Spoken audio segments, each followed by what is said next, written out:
introduction and invitation. I've never been to the campus here before. I enjoy it.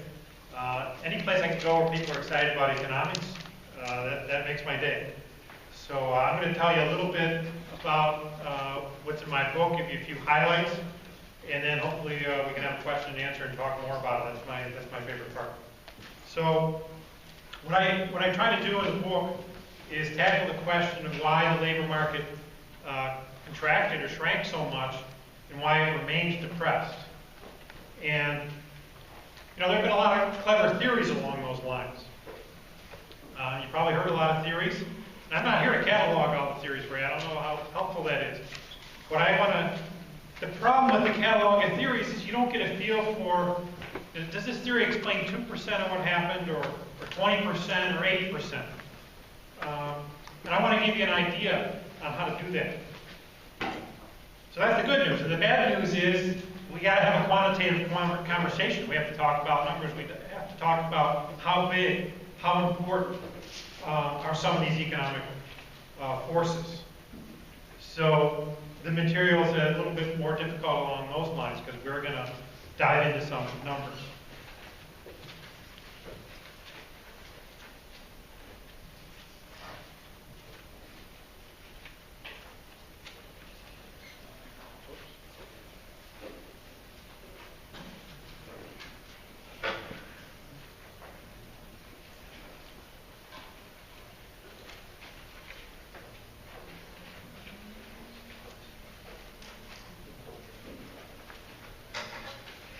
Go up to the slideshow. Sorry, didn't tell you we could just go. Show you. That's all right. And so what we'll do is this one. We'll scroll down, back up once we. Give me one second to pull it back up, and I'll just scroll up and down. So I just use the wheel. Yep, just the wheel.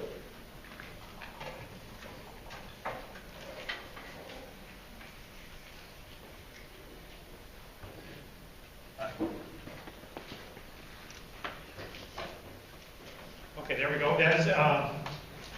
This is one of the charts from the book.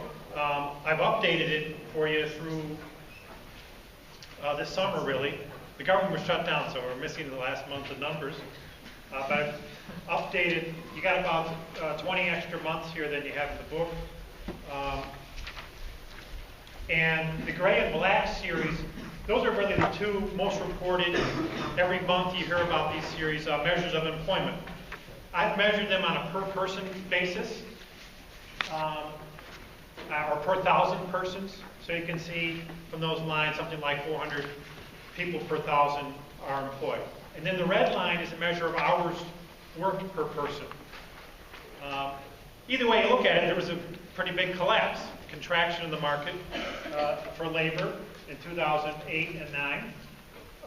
Employment per person fell 7 or 8%, and hours per person fell almost 10%. And it's very uncommon historically for drops like that to happen. The other thing that's unusual about what happened is how slow the recovery has been, or how little recovery there's been. So how can we understand that?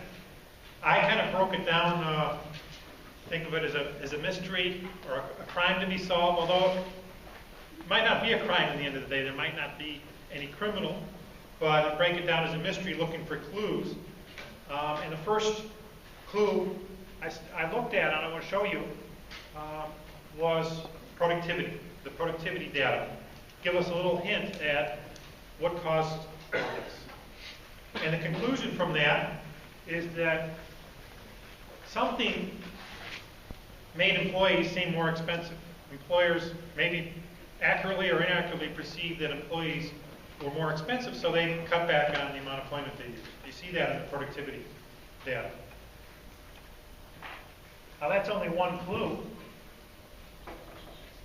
What could it be that might make employees more expensive? And we economists have studied for years the things that determine employer costs, and one of those things is redistribution in the form of safety net programs and minimum wages.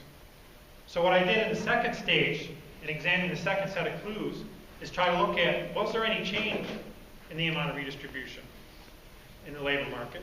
And if so, how big and how important was it?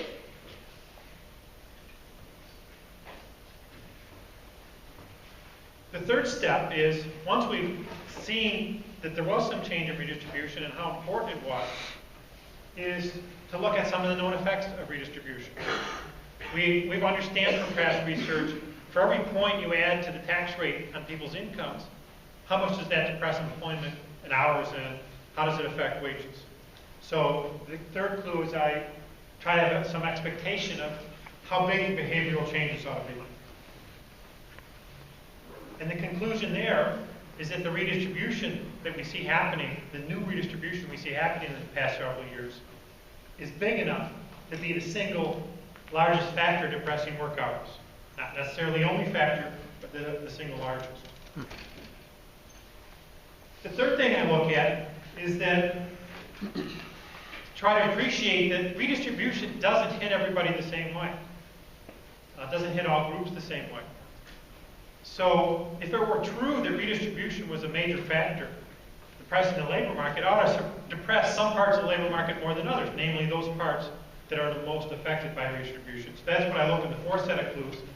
I gather information on different groups, how much they're affected by redistribution and how much their labor markets were depressed. And the last thing I look at, in order at least, is to think about where did this redistribution come from? We got new forms of redistribution. Why? Where was it from? What purpose was it trying to serve? It's kind of a motive for the crime, if you will. And in fact, once we look at the motive, we might decide maybe there wasn't a crime at all, but something happened.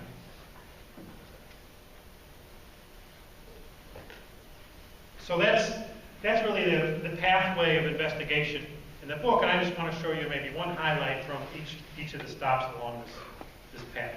So let's start with the productivity information. You know, the conventional wisdom about the recession, well, there was a reduction in the amount of labor simply because there was a lack of customer demand. And if you own a business and your customers don't want to buy your stuff, well, then you need less employees to make the stuff that people don't want to buy.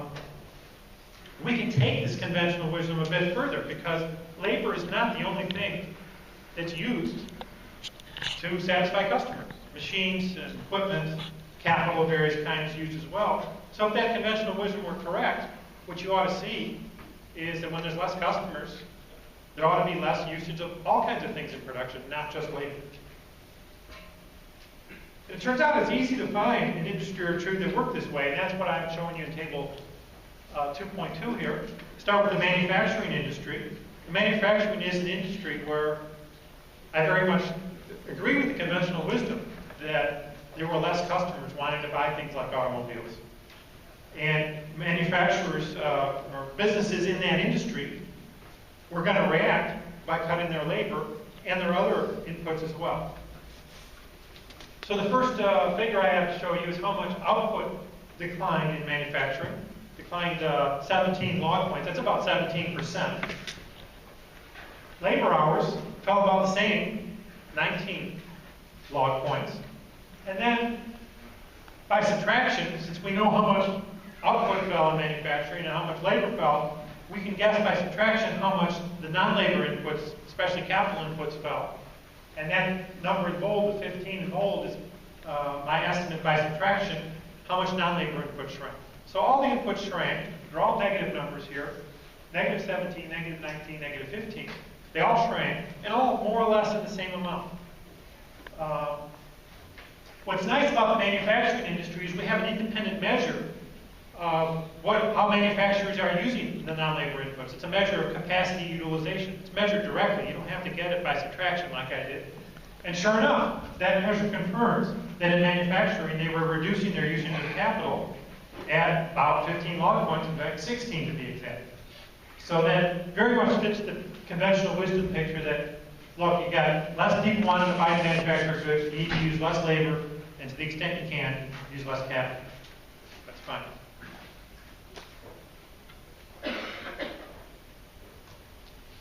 Here's the second industry. It actually also fits the conventional wisdom, the housing industry. home building industry, the residential construction industry. I'm not here to say that the reason why we built less houses is because labor became more expensive. Not at all. I think we were building less houses because people no longer wanted to pay the elevated prices for houses. Or even if they wanted to pay, they maybe weren't able to pay that kind of amount. So that's why there was less home building going on. And you see the same sort of picture there. Output in residential construction shrank. There were fewer houses completed, quite a bit less, 42 log points less.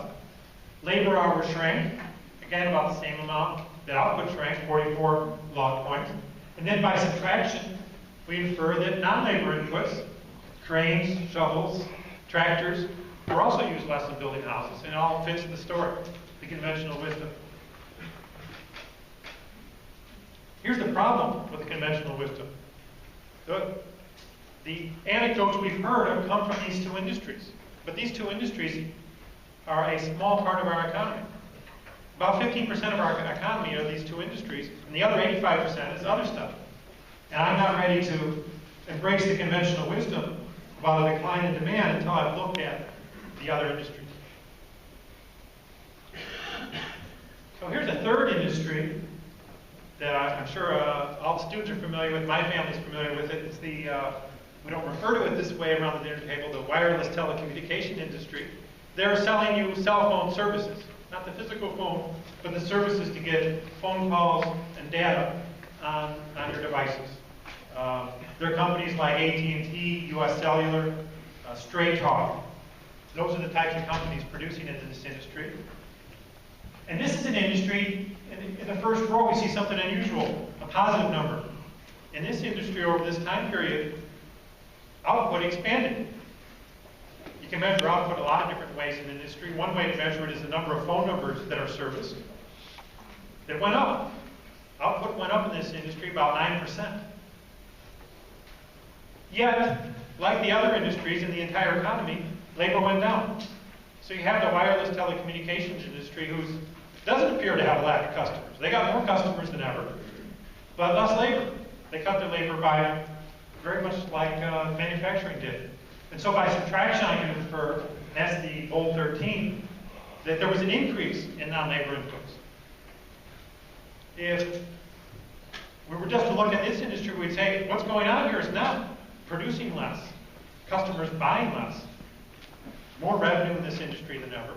What's going on is they're trying to satisfy customers in a less labor-intensive way. And that's what I see in that industry. Now, we don't need to sit here and cherry-pick industries and say, oh, I think the economy's like this one or that one. We can look at the whole economy, or pretty close to the whole economy. And that's what I did in the last column. What I did is I took the entire business sector. The business sector does not include, for example, the government sector. We can't measure output that well. But the entire business sector, minus these first two columns, where, as we just discussed, there's something going on with a reduction in demand. So what you see in the last column is that there was some reduction in output overall, but a larger, twice as large, reduction in labor hours. And by subtraction, there was an increase, that's the bold .04, there was an increase in capital or non-labor inputs. So if we need one story to fit the whole economy, it's not sure it's the first column story or the second column story. The story here is that businesses are trying to satisfy customers in less labor-intensive ways.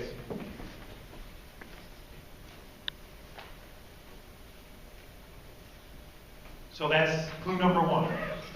We're not exactly sure why businesses perceive employees to be more expensive, but they sure act like they are.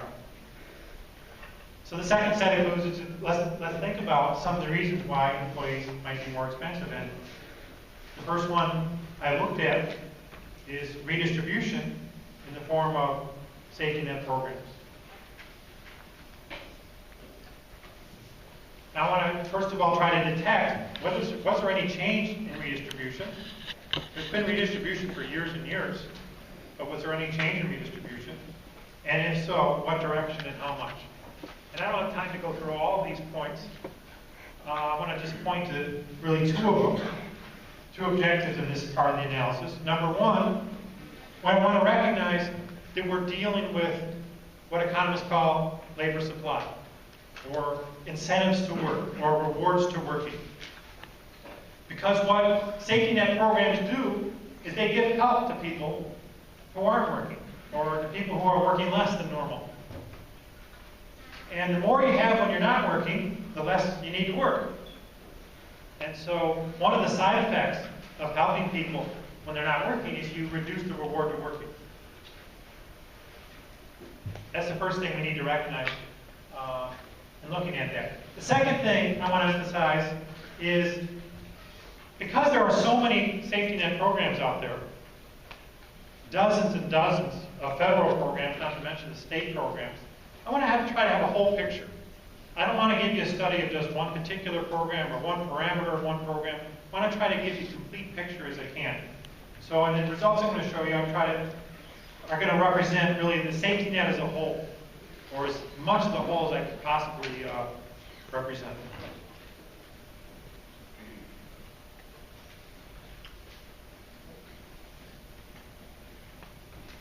This slide is hard to read, and that's intentional. What I want to represent in this slide, we'll zoom in a little bit so you can see some of the details in a minute. This slide shows the different pieces of legislation, new federal laws that came along that changed the rules for safety net programs. And the reason this slide is hard to read is because there's so many new laws. To show you all the laws, just the names of the laws, let alone the content of the laws, on one screen requires some pretty small font. What I want to show you at this point, while we're looking kind of at the big picture, I've grouped programs, or the new programs, or the expanded programs into three categories. The top category are a category of programs related to unemployment insurance. And those are benefits that are paid to people often for a period of time after they're laid off from their job. That's the first category. The second category is what's traditionally known as the food stamp program, now officially known as the SNAP program. There are several changes in the rules for the SNAP program. And then the last group relates to Medicaid, which I don't treat a whole lot in the book, but I'm going to show you more about health programs today because some of those changes are coming online in just a few weeks from now. So vertically, we have types of programs arranged, and then horizontally, I have two types of laws or rule changes. On the left column, I'm measuring changes to the eligibility rules. Were there changes in the rules in terms of the types of people who are allowed to be in these programs?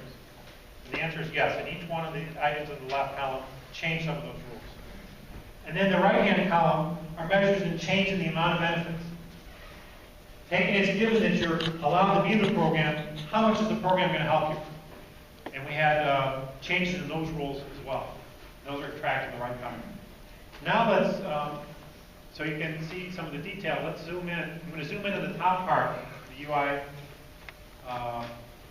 and related programs.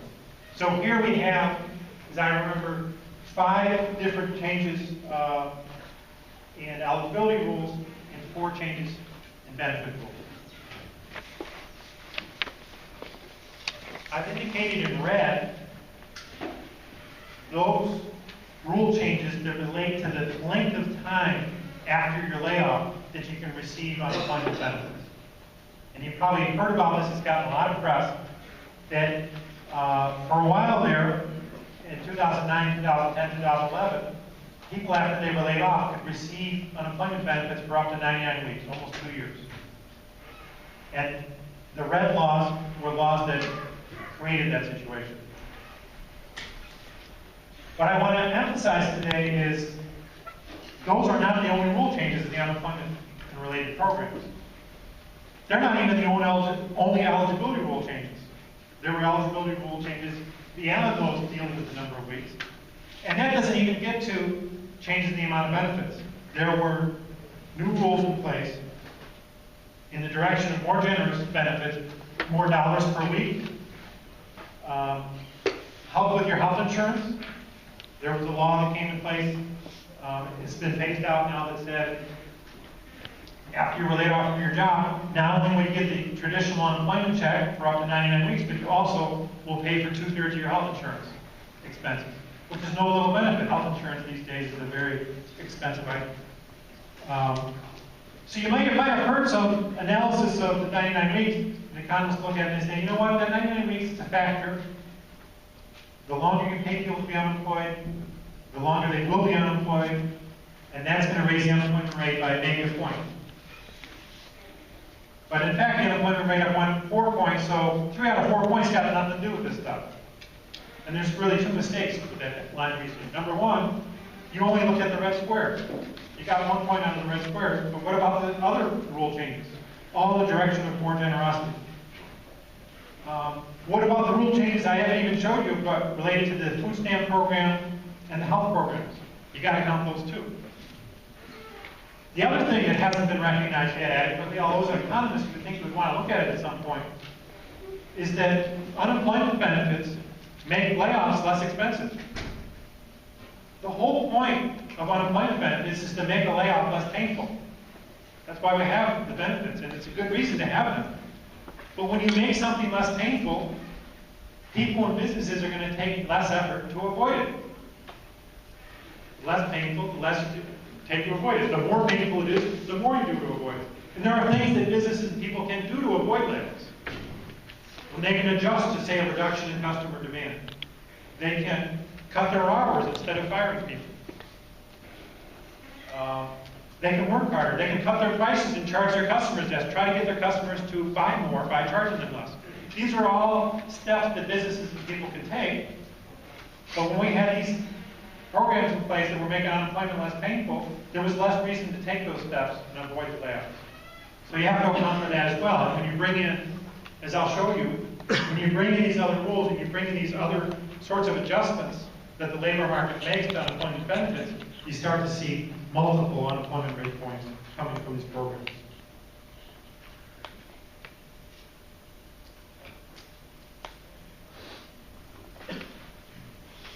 Let me see a few brief comments about the food stamp program. It's expanded quite a bit, both in terms of eligibility. It used to be the case that food stamp program, you had to have low income, and that's still true. And you also had to have basically no assets. No money in the bank, no equity in your car, no equity in your house. The asset test is basically eliminated. Now they no longer check how many assets you have. Whether you have a savings you could draw on. They don't check that anymore. That's part of the new rules. One thing is that it makes it easier to get in the program. If you do have a little money in the bank, you can still get the program. But probably just as important, it makes it much easier on the states to admit people to the program, because checking people's assets is a big chore. How do you find out where their bank accounts are? There are lots of banks around. People could have accounts in any number of those banks. And how do you check all that? That big hassle of getting people into the program was eliminated. So the program became easier to get into. And then on the right-hand column, we have the benefits got more generous. Benefits went up by about 25%. So the program is paying more than it used to.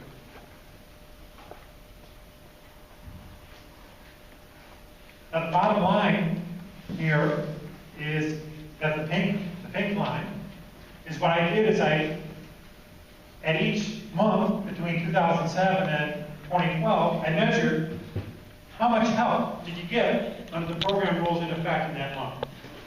And it started out for, say, middle-class person during the period when they weren't working. They were getting maybe $650 a month in help. And as the program expanded, it got it up to about $950 a month. So there was extra help. People who got unemployed in these months were getting the people unemployed in these months didn't. Now I've added to the various government programs that we just talked about some private sector programs as well. Private sector also gives out help. In terms of dollars and cents, it turns out to be getting loans forgiven or at least renegotiated. Mortgages can be renegotiated. Credit card debts can be forgiven through bankruptcy or otherwise. And so I've added that on. And then the last thing I've added, it's not trivial in terms of levels, are the taxes that people don't have to pay when they're not working. Or put it the other way, the taxes that people pay when they're working. So the total amount of help that people are getting, and sometimes I like to measure it instead of dollars per month in percentages of their income. The tax rate, the amount of help that people got as a percentage of their income started about 40% before the recession, and it went up to 48% at the peak of the stimulus, and it's backed off somewhat, and I'm going to show you in a few minutes where it's going to go in the next few months.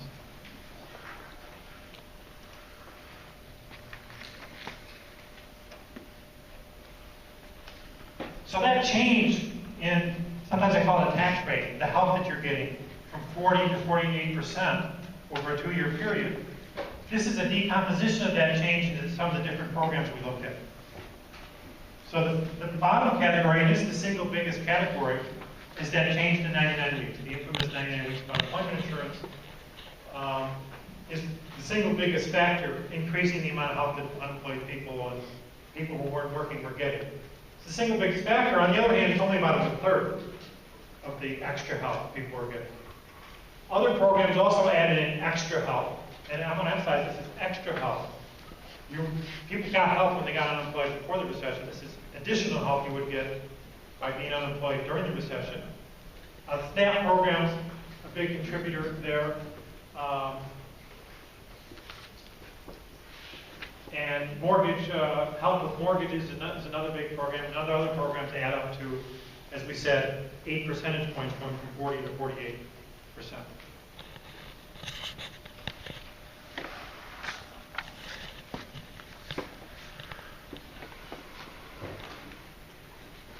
Now, I said I want to have a complete picture of the safety net, and I do. Some of the things I had trouble quantifying, so there's some things I've left out. We kind of know the direction that they go. There were other expansions of help that especially the federal government provided or were talked about providing that had kind of the same effect, but they're tougher to quantify. One of my favorites in terms of unintended consequences is to talk about the new hires tax credit. Early on in 2009, the Obama administration were talking about actively about creating a new hires tax credit. And then President Obama, in one of his State of the Union addresses, I think 2011, he made a featured State of the Union address. He said, let's give a tax credit to employers who expand their payrolls. And the credit he wanted was to be very generous, basically shutting off the payroll tax for such employers altogether on their new hires. The thing is, in economics for years, we've known how those credits work. What those credits do is they actually discourage people from hiring, businesses from hiring, before the credit goes into effect. And the reason is, remember the fine print is, you get the credit if you expand your payroll. The more your payroll increases, the bigger the credit. Well, there's two ways to have a big increase in your payroll. One is to have a high final level of payroll. The other is to have a low initial level of payroll. So if you can reduce your payrolls before the credit comes into effect, you're basically getting paid for every person you fired before the credit came into effect. So that's one of those kind of unintended consequences. It's tough to quantify it because it depends on the probabilities that businesses assign to President Obama's promise or suggestion of actually coming true. And ultimately, he didn't pass the law that he called for. But in economics, we know the direction it goes. That while he was calling for it, it was depressing. Employment was acting as a new tax. Okay, so we have new taxes here. The ones I have measured 8 percentage points, maybe a little bit more over and above that I haven't measured. Now's the third step in the analysis. If we have 8 extra points on the tax rate, what does that do to the employment rate? What does that do to hours worked? That's the next step. And before I do that, I want to whet your appetite a little bit. This is the same red line that I showed you before. I've zoomed in on it a little bit. I've also expressed it in an annual basis in terms of dollars per year unemployed of help that people got. And as I said, every time the red line goes up, means there's a new set of rules, making the benefits more generous. Every time the red line goes down, there's another new set of rules that are making the benefits less generous. Now I want to lay on top of this the labor market. So the black line is a measure of the labor market. In particular, it's hours not at work. So when people work less, the black line goes up. When people work more, the black line goes down. The black line is measured. The Census Bureau literally goes to people's houses and asks them what they're doing, particularly their work habits. The black line comes from talking to households. The red line comes from me reading the rules and the statutes about safety net programs. They are not measured in the same place, but remarkably, they track each other. They both go up at more or less the same time. They both hit their peak in exactly the same month. They both have some kind of recovery, if you want to call it that, but it's a partial recovery in both cases. More or less, recovery that's more or less in line with the expansion. So that's kind of interesting. Now, I don't want you to get out your cell phone and call the causality police here. I do not stare at these series and say, you know what, I can divine from econometrics or just a clever eyeballs how much the black line was caused by the red. They're mutually interrelated. For sure, some of these rule changes that came in were reactions to the economy. Some of the laws are actually automated so that when the economy gets worse, the benefits get more generous. Others of them are not automatic, but Congress is looking at the economy, something like the black line, and Congress is saying, the economy's going down, they need our help. And so they create more food stamps or what have you. So, we can't get causality out of this graph. But we're lucky as economists in that we have decades of research that happened before any data you see on the graph. Decades of research looking at the question, what would happen every time we raise the red, something like the red line, what's going to happen to the labor market? So we have, it's a challenge, and whole careers are made on this sort of investigation. But we economists have some answers to the question that how much black line movement will you get from red line movement? And that's what I use.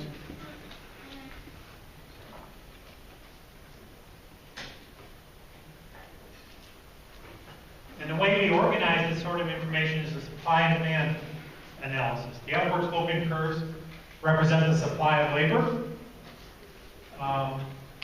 As we move horizontally, we're measuring the amount of labor. As we move vertically, we're measuring the cost or the reward to labor, the wages, salaries in other words. And then the downward sloping black line is the demand for labor. So the demand for labor says when workers are more expensive, you have to pay them more. Businesses are going to try to use less. That's why it slopes down. On the supply side, it says the more you get paid, more people are going to want to work. That's the supply side. And where the decades of economic research comes in, they tell us how these different curves are sloped. And especially the latest supply curve tells us when you raise the reward to working, how much do workers react to it by working more? And we haven't got an exact number. It's not like the speed of light where scientists have nailed it down to 12 decimal places or better. We still have some disagreement. But we agree that the supply of labor slopes up. We agree that more pay motivates more work. We have some range there quantitatively that we're more or less in agreement on. We haven't settled on a particular number. So I use it throughout the book. I use a range of numbers describing the slope of the supply curve. And I can kind of show you at the low end what would happen if people are not especially sensitive to wages in their work decisions. And I can show you at the high end what would happen if people are relatively sensitive. So that's the first thing, to set up a supply and demand analysis. The next thing is, we understand, as I mentioned early on, safety net benefits, helping people when they're not working, tends to shift up the supply curve. In a sense, employers have to compete with the safety net program for the workers. Workers have an alternative to working, and the better that alternative is, being on benefits, the more the employers are going to have to compete. So the supply curve is shifted up by the expanded safety net program. And furthermore, we know how much it's shifted up. So I measured everything here with the wages and the quantities relative to where they were before the recession, 2007 Q4. The origin means, if the data were to be on the origin, we say everything's the same as it was in 2004 Q7. Another data I've shown you over here is 2004 Q4, 2009 Q4, 2 years later. And the fact that the data is over here to the left means that there's less labor. I showed you that already. Labor market shrank in per capita terms about 10%. And also you can see in this diagram that wages were a little bit higher. But mostly what's happened is we've moved to the left. That's the data. What does the model say? Well, the model says we should have less labor. And the model says that you should have somewhat higher wages. How much less labor you have? Well, it should be about 6% lower. That's not quite what happened in the data, but close. And the model says that wages should be a little bit higher, and in fact, the data is a little higher than the model. So in this sense, I say that, well, the model kind of takes us 3/4 of the way that the actual data went. The model says labor would have fallen 6%. In fact, this is not per capita terms. In absolute terms, it would have fallen 8%. So kind of 6 out of every 8 points of what actually happened can be explained by the expansions of these safety net programs. Here's another way to look at, this is the way to look at the same data. These are two series here. They're both measures of wages, but from different sides of the market. One series in the black is what employees cost. What it costs to have an employee. Overall, what you have to pay for it, paying for his benefits, his cash, payroll taxes, and so on. You can see in the black series that for a while, employer costs have gone up. A lot or little, I mean, you can be the judge of that. They went up. The red series shows the rewards are working from employees. And by that I mean, what does an employee get as a consequence of working? How much extra does he get because he worked rather than not working? And that fell sharply. At the low point, it fallen about 12%. The reward of work fell about 12%. While the cost to employers went up. So that's another way to see what the safety net programs do. Because they give people resources they can have without working, they reduce the reward to working, and that reduces the amount of work from the employee side. On the employer side, employers have to compete with those safety nets, and that raises their costs, and that's why, from their point of view, the best way to deal with the situation is to have fewer employees. This sort of change in the reward of work happens very rarely in history. Once every 50 years or something like that, to see the reward of work fall more than 10% in a very short period of time. But that's what happened. Okay, so the last piece is, let's look at the different groups. Redistribution, these safety net programs, especially their expansions, they don't affect everybody the same. People are different, there are different situations. And what I'm emphasizing in this picture are, I'm distinguishing the elderly from younger people. And the reason I make that distinction is all those safety net expansions that I showed you are not relevant for elderly people. Partly because the elderly already had generous safety net programs long before the recession. And so the programs that are expanded were really important for them. So one thing I want to look at is, was the labor market for the elderly different than it was for younger people? Younger people are in gray. Those bars are going down. Labor market shrank for younger people. What about for older people? Labor market increased. I measure these in 2 regions. This region here, sometimes they're called the sandy states, are where the housing really cycled hard. They had the biggest housing crash. And one story you often hear is, well, housing crash means loss of demand, means loss of jobs. Well, it wasn't a loss of jobs for older people. California, Hawaii, Nevada, older people didn't lose jobs. They're working more, not less. And it's true in America in general. The elderly are working more, and the younger people are working less. That fits with the idea, first of all, it fits with the general idea that something's going on with willingness to work. Maybe old people lost their wealth, and that's why they want to work. Something's going on with willingness to work, and maybe something's going on with safety net programs. Here's the second breakdown I want to look at, married and unmarried. I've shown the depth of the recession separately for married and unmarried people. Measured the way I did on the very first slide, in hours per week, percentage change over time. So hours per week among married people fell about 5%. Among unmarried people, it fell about 10%. Recession is about twice as deep for unmarried people. So what's up with that? Employers discriminating, they looking at your wedding ring when they're hiring and saying, aha, you're married, I want to hire you. I doubt it. If that were true, you should get into the business of renting wedding rings to job interview people so they could slip it on their finger and get the job. I think what's going on is unmarried people are in a different set of safety net programs. In fact, a lot of safety net programs, like Medicaid, like food stamps, they're not really for married people.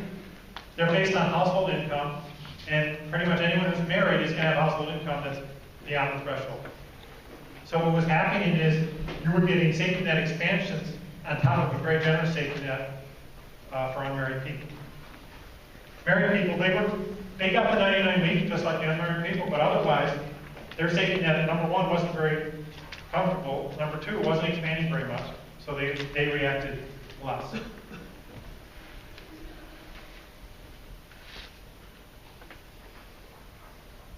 Okay.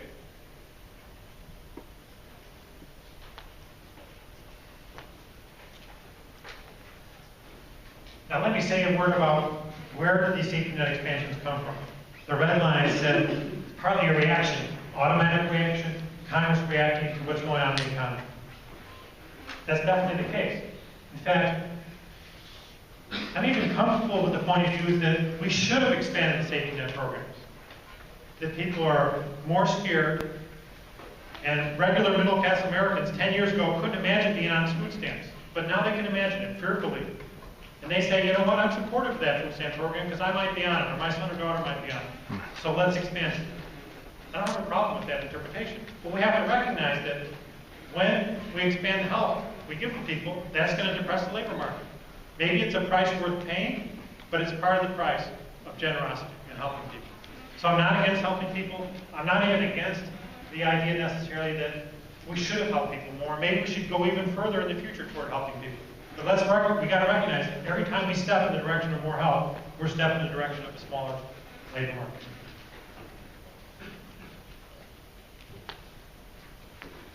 Okay, let me show you a little bit of what's going to happen next. How much time do we have left? We have about 8 more minutes. 8 more minutes, okay. Regardless of what we should do, we are stepping in the direction of helping more people. In about 75 days from now, we're going to help people more with low incomes, help people more who aren't working than we ever have before. This is coming about through the Affordable Care Act.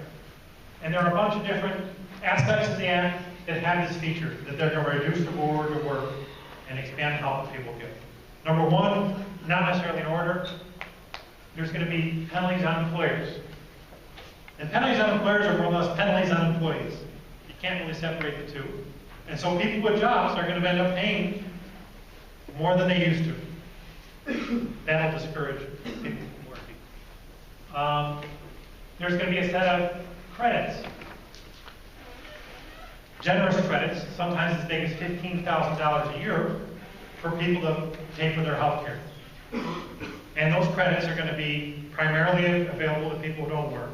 When they're available for people who are working, they're going to be available to people who work less and earn less. So again, this help may be long overdue, and we ought to have it, but it's going to have a side effect of reducing the reward of work. Going forward after 2014, working is not going to be as important. The vehicle for getting your health care after 2014 will no longer be working. It used to be, go out, you have to have a job, try to find a job if you're lucky enough that has health care. That'd be the primary way people got health care historically. Going forward, that's not going to be the case. So that's going to discourage work.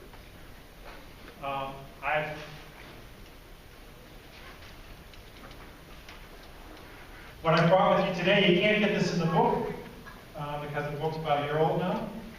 But what I've updated, this tax rate series I showed you, remember we talked about how it went from 40 to 48 and it came back down somewhat. Now I've updated it to the present and actually into the future. Unless some new laws may come along and surprise us, but barring any new laws, here's what will happen to the tax rate in the future. And the tax rate came down somewhat. It's never gone all the way back to where it was before the recession. Early this year, it jumped up a little bit as the payroll tax cut expired. But it's got two big jumps coming ahead. The first big jump is about 75 days, and that's going to happen when these new credits for paying for health care are going to come in, especially for people who aren't working or have low income. And the next jump is going to happen exactly a year later when employer penalties come in. So the net result is going to be that once we make it to 2015 or 2016, people are going to be paying more than, let's put it this way. When people work in 2015 or 2016, less than half of that is going to be for them, and somewhat more than half, 50.4%, I think is the exact number I came up with, somewhat more than half of the people, somewhat more than half of the reward of working will go to the government. That's pretty different than it was before the recession. Before the recession, when somebody worked, they got 60%, the government got 40%. Now it's going to go more into a 50-50 split. In other words, workers are kind of getting, in terms of the reward to working, they're getting like a 1/6 pay cut. They used to keep 60, now they're going to keep 50. The response to that has got to be that people are going to work less. And it's interesting, I wish I had more time to talk about it. It's interesting to think about how they're going to work less. Will they work less in terms of doing more part-time work rather than full-time work? Will they work less by retiring early? Will they work less by staying in school longer? Will they work less by being unemployed longer? Getting into industries that are seasonal, that have automatic kind of downtimes? A lot of good questions there, but I think the lesson is clear. There'll be less work. So the conclusions, I think, looking backward and looking forward, is that safety net programs have suddenly and significantly became more generous. And that's well beyond just the 99 weeks of benefits that you've heard so much about. The return to working fell suddenly and significantly. And that change in the return to working, I think, explains at least half of the depression in our labor market. Maybe more. It explains not just why the labor market shrank, and not only explains why the labor market shrank 10% rather than 20, or rather than 2, it even explains kind of the timing. Why the recession lasted 2 years rather than 5 or a half a year. It explains why the recovery occurred when it did. And going forward, we're kind of in check on this. But the reason why we've had no double dip is because tax rates only had one peak in the mountain. And we will have a double dip recession once we get to the point where we have a second peak in the mountain. We'll have a second dip in the mountain for tax rates. We'll have a second dip in the labor market performance. So thanks for your attention. I look forward to your questions, comments, and commentary.